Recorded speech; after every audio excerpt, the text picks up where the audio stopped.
I wanted to start with this one because I thought from the cover that this one would just be more about fall and pumpkins.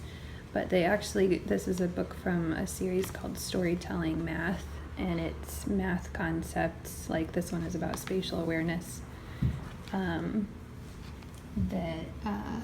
is easy enough for children to understand. And then in the back it actually has like little ideas and tips for incorporating that more into your everyday conversations with your kids and teaching those math concepts, which is neat. This is actually a series that I'm going to check out more of and probably end up getting. This one is one that you've probably seen in bookshelf displays on Pinterest and Instagram. I had this one also, and this one is actually very Dr. Seuss-y. It's a lot of rhyming. The illustrations in it are super interesting.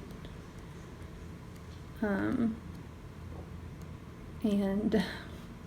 this one makes Timothy laugh out loud. And it was actually the first time that I had really grasped the concept that bees don't come to flowers for pollen, they come for nectar, and then the pollen sticks to them, and then they carry it off to other flowers, which is how pollination happens. So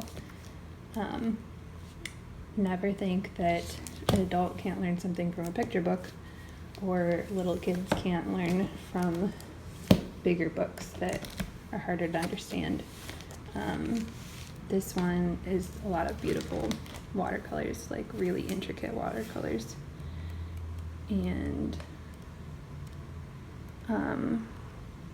this would be a really great science resource to have around. It's really, really fascinating.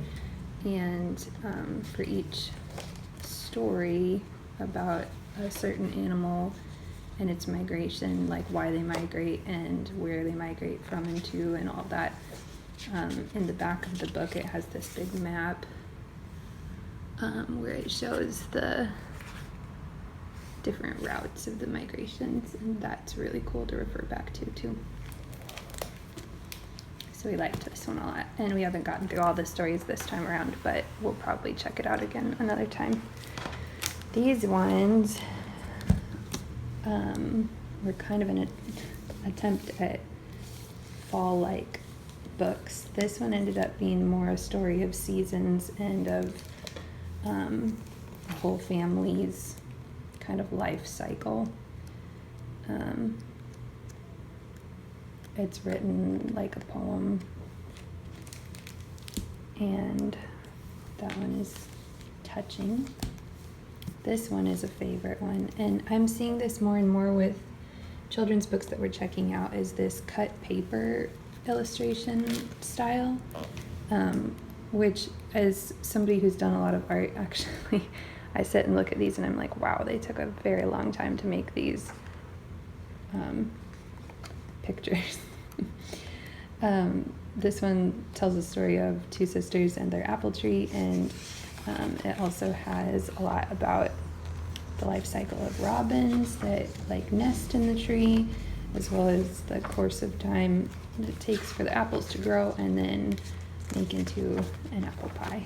And they include an apple pie recipe in the back, as well as a little bit about the science of how bees help with pollinating and making the fruit grow. This one is just a poem, and it turned out to be more of like a colors poem. This was our least favorite book of the whole library haul, and for me it's partly the intensity of the illustrations actually, but this is probably my favorite page, and it's the very end of the book. Like I would have liked to have had it be more about this. But it's just one of those ones that you don't know from the title and the cover what it's going to be about until you get into it. So It's a smaller haul. I had requested more books, but they weren't available when we went to check them out. So that is all we have this time around.